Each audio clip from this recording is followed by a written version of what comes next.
AB পার্টির সম্মানিত সভাপতি, সম্মানিত সাধারণ সম্পাদক এবং অন্যান্য নেতৃবৃন্দ এবং উপস্থিত বিভিন্ন রাজনৈতিক দলের নেতৃবৃন্দদের জাতীয় নাগরিক পার্টির পক্ষ থেকে সালাম এবং শুভেচ্ছা জানাচ্ছি। প্রথমে এবি পার্টির এই প্রতিষ্ঠা বার্ষিকীতে আন্তরিক শুভেচ্ছা এবং আগামী পথ চলায় এবি পার্টি বাংলাদেশের জনগণের অধিকার রক্ষায় এবং তাদের কাঙ্ক্ষিত লক্ষ্যে পৌঁছাতে পারবে সেই প্রত্যাশা ব্যক্ত করছি। আমরা জানি যে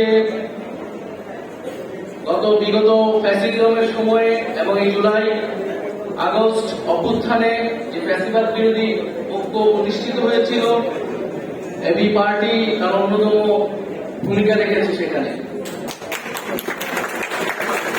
এবি পার্টির নেতৃবৃন্দদের সাথে ব্যক্তিগতভাবে আমার বা আমরা যারা এই আন্দোলনে ছিলাম আমাদের অনেকেরই একটা পূর্ব পরিচয় ছিল, এটা অনানুষ্ঠানিকভাবে পরিচয় ছিল। যেই কয়েকটা রাজনৈতিক দল, ফ্যাসিবাদ বিরোধী দল আমাদের বিশ্ববিদ্যালয়গুলোর ছাত্র আন্দোলনগুলোতে ভূমিকা রাখতো নানাভাবে, সামনে থেকে পিছন থেকে প্রত্যক্ষ পরোক্ষভাবে এবি পার্টি তার মধ্যে অন্যতম। বিভিন্ন সময়ে এবি পার্টির নেতৃবৃন্দ আমাদেরকে সেই সহায়তা দিয়েছেন। আরো অনেক বিভিন্ন রাজনৈতিক দলই আমাদের গত 7-8 বছরে আমাদের বিশ্ববিদ্যালয়ে যে ফ্যাসিবাদ বিরোধী ছাত্র আন্দোলন সেখানে ভূমিকা রেখেছে। এবি পার্টিকে সেজন্য আজকে এই আয়োজনকে ধন্যবাদ জানাচ্ছি। আজকে আমাদের পুরো রাজনৈতিক অঙ্গনে যে আলোচনা ধরে আগাচ্ছে রাজনীতি সংস্কার, নির্বাচন এবং তার সাথে আওয়ামী লীগের বিচার, আমরা মনে করি যে কোনটাই একে অন্যের থেকে বিরোধী নয়, বরং এই তিনটার সমন্বয়ে বাংলাদেশের এই যে পরিবর্তন, গণতান্ত্রিক রূপান্তর সেটি হওয়া সম্ভব। 5ই আগস্টে বাংলাদেশের জনগণ আওয়ামী লীগের বিরুদ্ধে একটি রায় দিয়েছে যে আওয়ামী লীগ বাংলাদেশে আর কখনোই রাজনীতি করতে পারবে না। আমরা যখন বলি জনগণ সিদ্ধান্ত নেবে আওয়ামী লীগের ব্যাপারে, জনগণ সিদ্ধান্ত নিতে পারে দুইটি উপায়, একটি ভোটের মাধ্যমে, একটি রাজপথে তাদের অবস্থান জানান দিয়ে গণ অভ্যুত্থানের মাধ্যমে।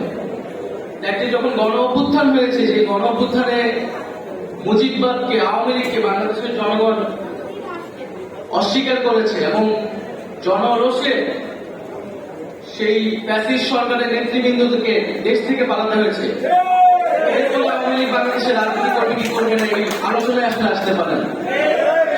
আমরা মনে করি আওয়ামী লীগের সেই নৈতিক ভিত্তি, রাজনৈতিক ভিত্তি হারিয়েছে।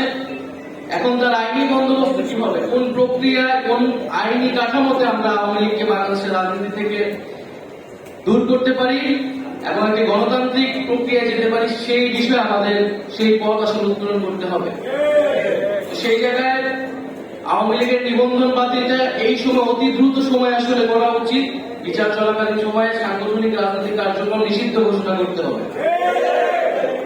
এবং বিচারের মধ্য দিয়ে আওয়ামী লীগের একটা চূড়ান্ত ফয়সালা হয়তো আমরা পাবো। দ্বিতীয়ত সংস্কারের কথা সকল রাজনৈতিক দলগুলোই বলছে।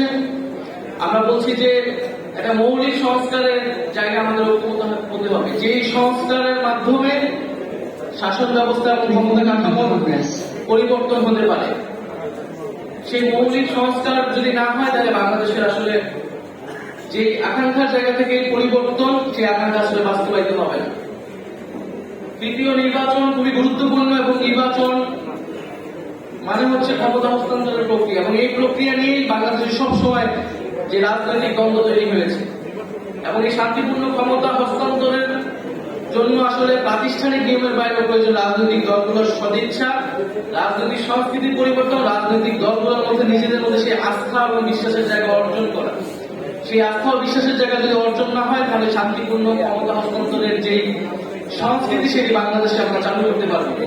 আমরা আশা করবো যে এবারে গণ অভ্যুত্থানের মধ্যে দিয়ে জাতীয় ঐক্যমত এবং জনগণের আকাঙ্ক্ষা তৈরি হয়েছে, সেই আকাঙ্ক্ষার প্রতি সবাই শ্রদ্ধাশীল থেকে আমরা বাংলাদেশে শান্তিপূর্ণভাবে ক্ষমতা হস্তান্তরের একটি সাংগঠনিক প্রক্রিয়া এবং একটি রাজনৈতিক সংস্কৃতি তৈরি করতে পারবো। আজকে এবি পার্টির পঞ্চম প্রতিষ্ঠাবার্ষিকী উপলক্ষে আবারও শুভেচ্ছা এবং আমাকে আমন্ত্রণ জানানোর জন্য ধন্যবাদ জানাচ্ছি। আসসালামু আলাইকুম।